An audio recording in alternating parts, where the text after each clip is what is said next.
Anyway, so this cowboy dude comes in, right? He fights this kid who just has no quit in him, right? He lost his first 17 matches and now he's in the fucking UFC.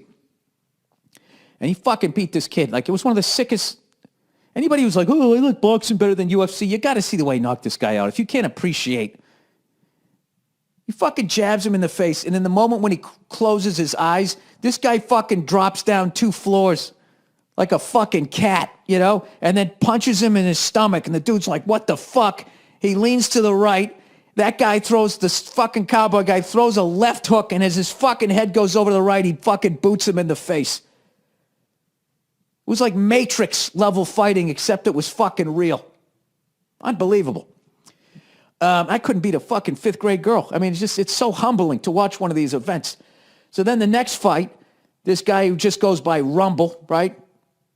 He's standing there, this giant shredded black dude, and he's just sort of adjusting the gloves as he was standing there. It was so intimidating, I just started laughing, and without even thinking, I just laughed and said, what the fuck do you do with that? And according to the one fight I've seen him fight, evidently nothing. This guy fucking, he redefined the right there, Fred. He fucking came out, and the other guy's doing a little couple of fucking little, I don't know what the fuck, I can't remember what he did. It was a couple of little fucking, I don't know what the fuck you call them, little flurries back and forth. And then he kind of just reached out, grabbed the guy by the back of his head or his shoulder and said like, hey, you know, I want to talk to you for a second. Like, what's his face in fucking Beverly Hills Cop when he kills Eddie Murphy's friend? Jonathan Banks. Remember when he grabs it going like, he just puts his arm around him like, hey, you know, do you ever, I fucked up, I'm sorry. And he just fucking, he gives him 2 behind the fucking ear. That's what he did with this guy. He just sort of reached out and grabbed him and then just this fucking uppercut. Fucking bam! Over. Fucking over. The right there, Fred. You know what's the great thing? If you still haven't recorded, you got to see Bruce Buffer's face. It's the fucking greatest reaction ever. He's sitting on the side. That's what I like about it. When you watch the knockouts in slow motion, you can sometimes see Rogan or somebody just their jaws down, like hanging on the floor. It's one of the sick knockouts I've ever seen. And then, I don't know. I know there was a couple others. I was pretty fucking jet lagged. And then, of course, I woke up. Conor McGregor comes out, right? Nate Diaz. And I'm not going to lie to you. I was rooting for Nate. All right? I like Nate, you know what I mean? But I also knew when he went in there that there was the only fucking way he was going to win that fight was if he knocked him out, TKO, got him to tap, or choked him out. That's the only fucking way. Because at the end of the day, it's a fucking business.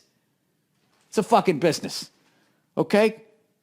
And nobody makes their money like Conor McGregor. When he comes fucking, I got a fucking pair of shoes to match every fucking... So when he starts fucking going off and all the money he's got, coming in there looking like $1 million, and then those fucking Irish guys, ole, ole, ole. That's the sound of fucking billions of dollars just raining down on the UFC. You gotta knock the guy out, or it's fucking over. So the fucking fights start. He starts kicking Nate in the fucking leg. Every one of those, I was just going, I would quit. I would quit again. I would write an apology to his entire family for stepping into the fucking, and Nate's just, you know, taking him. You're seeing the back of his fucking leg is getting bruised up. It's fucking brutal. Just the sound of it. Right? Anybody else have an older brother and you're just laying on the couch and you're watching Deputy Dog or some shit? He just comes over and just punches you. He's not a pro. He's just your asshole older brother, and he punches you in the side of the leg. That was it. Your day was over. This guy's taking a professional foot to the fucking leg like 50 times, it seemed, in the first round. Anyways, he got like knocked down like 1 or 2 times in the first round, so obviously he loses that one. All right? Then gets knocked down in the second round. And this is how I saw the fight. And this is somebody who has not ever had a professional fight and lost his last amateur bout in the 7th grade and got beat up by a girl in the 3rd grade. So you know that you have to take what I'm saying seriously. I thought from the second half of the second round, halfway through the second round, as most people say, to the end of the fight, I mean, I thought Nate pretty much won the fight. You know? It's the problem was he got knocked down the first half of the second round, so you're going to lose that round. All right. But he definitely won round 3. I thought he won round 4. And I thought halfway from round 4 to the end of round 5, Conor McGregor was going for like this country stroll and kept looking at the fucking clock. And his mouth was hanging open. And Nate just kept coming. I mean, at one point he was walking away for like the 10th time. And Nate's like giving him the finger and shit. Like, where the fuck are you going?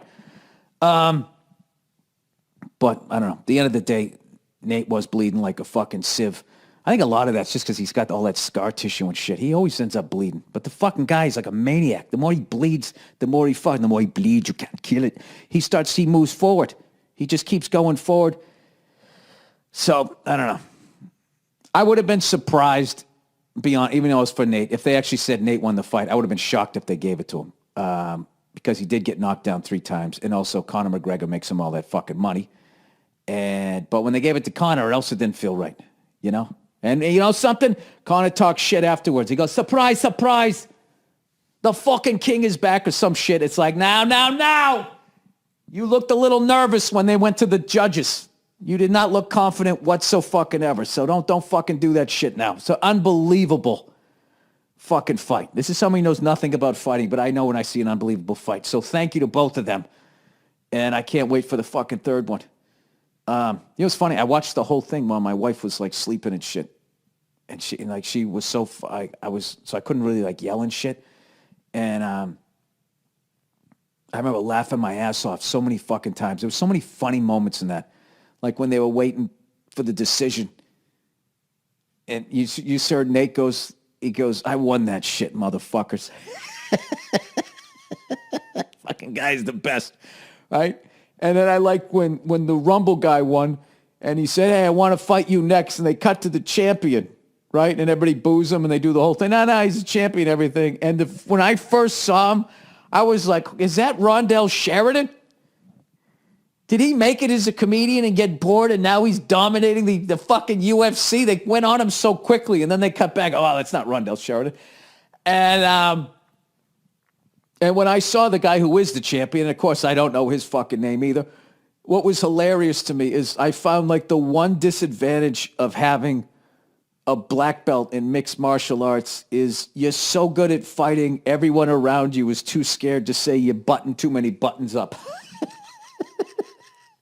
It's like the guy never wore a fucking eyes on before. It's like, dude, what are you doing?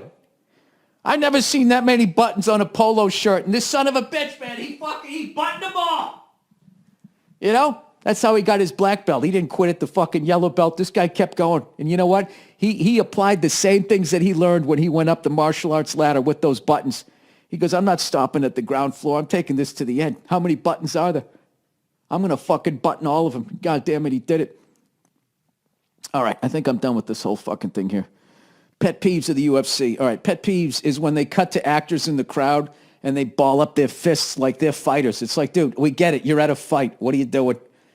If you had a baseball game, would you mime like being at bat? I hate when people do shit like that, especially if you're not a professional fighter. Stop balling up your fuck. Or if you played a fighter in a movie and you start balling up your fist, what are you doing? You know? I swear to God, if I'm ever lucky enough to get close enough, and if I ever get big enough that they put the camera on me, I'm going to keep it real, and I'm not going to ball up my fist. I'm going to imitate a ring girl. I'm going to blow a kiss and do that stupid little heart thing that they do, and that's going to be it. I'm going to do a little wave. You know, representing. It is always funny, too, when they cut to somebody, too. Did you see when they cut to Kanye West? That's the funniest shit ever. There's nothing more humbling. If you think you're you're this shit, if you go to a professional fight, did you see that when he's trying to smile and the camera's on him? You can see his fucking brain turning. Going, and after watching the fucking Nate Diaz, Conor McGregor, fucking epic fight that it was, right? That should have been a movie. It was such a great fight. And then they cut to Kanye West and the smile on his face. You could see his brain. It was turning, just going, and why do I talk so much shit? I get on stage with a leather kilt and I rhyme stuff. These fucking guys are gladiators, right? Anyway, and I'm telling you, almost every UFC that I've ever seen, there's always that guy. They always cut to somebody in the crowd that's usually talking shit, and they try to smile their way through it, and they can't. You see it? It's undeniable. It's undeniable. Anyways, I don't know what the fuck I'm talking about. I got a couple advertising things I have to, I got to fucking read here at this point. I'm Conor McGregor. I got a fucking shiny suit. I got a pair of shoes. I got a whole fucking closet full of shiny suits.